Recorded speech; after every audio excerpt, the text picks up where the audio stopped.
வணக்கம். ஆண்டாள் அருளை திருப்பாவை 11ஆம் பாடல்.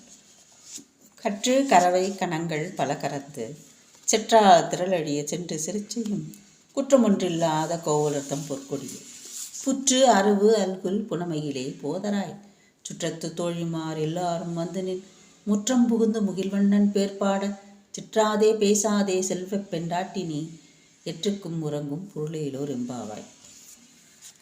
6வது தோழி வீட்டுக்கு போகிறாங்க. அந்த வீடு செல்வந்தர் வீடாக இருக்குது. எப்படின்னா கற்று கறவை கணங்கள்.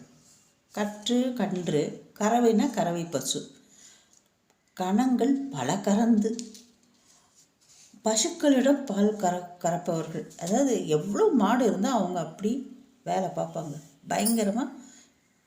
கற்று கறவை கணங்கள் பல கறந்து, பல பசுக்கள் இருக்குது, அது அவங்களே கறந்துக்கிறாங்க. அதெல்லாம் ஆள்லாம் வச்சுக்கிறது இல்லை. செற்றார் திரளழிய சென்று செய்யும். இவங்க வீட்டு வேலை மட்டும்தான் பார்ப்பாங்கன்னு இல்லை, பகைவர்களின் திறன் அழிய. செற்றார்னா பகைவர், திறன் அழிய, அவங்களோட திறன் அழிய சென்று போர் புரியும் மக்கள். அவங்க யாருன்னா ஒருத்தர் வம்பு பண்ணாங்களா, எதிரி நீ வீட்டுக்கே போய் அடித்து நொறுக்கிட்டு வந்துடுவாங்க. அதை தான் சொல்கிறாங்க, செற்றார் திரள் அழிய சென்று செய்யும். எவ்வளோ கண்டிஷனாக சொல்கிறாங்க பாருங்கள். குற்றம் ஒன்றில்லாத கோவலர்த்தம் பொற்கொடிய. அப்படியே சண்டைக்காரங்களா அவங்க? என்னங்க அப்படின்னு சொல்கிறீங்க? இல்லை, குற்றமற்ற ஆயர் வீட்டில் பிறந்த பொற்கொடி அப்படின்னு பார்த்தா அவங்க ரொம்ப நல்லவங்க, குற்றமற்றவர்கள். யாராவது வம்பு வந்தால் தான் போய் எதிரி வீட்டிலே அடித்து தும்சம் பண்ணிடுவாங்க.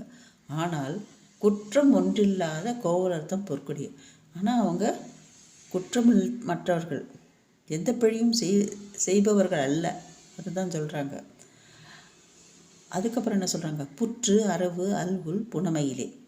கோவலர்தம் பொற்கொடியே அப்படி சொன்னாங்களா, அந்த பெண்ணை பொற்கொடியேன்னு வர்ணிக்கிறாங்க. புற்று அரவு அல்குல் அப்படின்னா புற்றில் இருக்கும் பாம்பு எப்படி அந்த ஒரு சிறு துவாரத்தை தன்னுடைய உடம்பை அப்படியே ஒடுக்கிட்டு அப்படி மேலே வரும். அந்த உடம்பை ஒடுக்கிட்டு உள்ளே போகும். அந்த சிறு துவாரத்துக்குள்ளே தான் அது உள்ளே போகும், வெளியே வரும். அந்த மாதிரி இருக்குது அந்த அம்மாவோட இடை அப்படிங்கிறாங்க. அது இல்லாமல் புனமையிலே. புனமையிலே அப்படின்னா காட்டில் வாழும் மயில். அது அழகான மயில்கள் காட்டில் தான் இருக்கும் இல்லையா, காட்டில் வாழும் மயில், மயிலுக்கு ஒப்பானவளே. அதை தான் இப்படி சொல்கிறாங்க. போதராய் சுற்றத்து தோழிமார் எல்லாரும் வந்து நின். என்னம்மா, நாங்கள் எல்லாரும் அக்கம் பக்கத்தில் இருக்கிற தோழிமார்கள் எல்லாரும் வந்து நின் முற்றம் புகுந்து முகில்வண்ணன் பேர்பாட. உன் வாசலில் வந்து நின்றுட்டு முகில்வண்ணன், ஏற்கனவே கார்மேகம் கார்வண்ணன் அப்படிலாம் சொன்னோம் இல்லையா, இங்கே சுவாமியை முகில்வண்ணன் அப்படின்னு சொல்கிறாங்க. முகில்வண்ணன் பேர்பாட, அவரோட பேரை பாடிக்கிட்டு உட்காந்துருக்கோம், அவருடைய பெருமைகளை பாடிக்கிட்டு இருக்கோம்.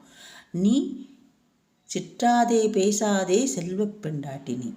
என்னம்மா, அசையவும் மாட்டேங்கிற, பேசவும் மாட்டேங்கிற செல்வ பெண்டாட்டி, ரொம்ப செல்லமான பெண், செல்வ பெண்டாட்டினி, செல்வப்பெண். வீட்டில் செல்வம் தெளிச்சிருக்கிற பெண்கள்லாம் எப்படி இருக்காங்க?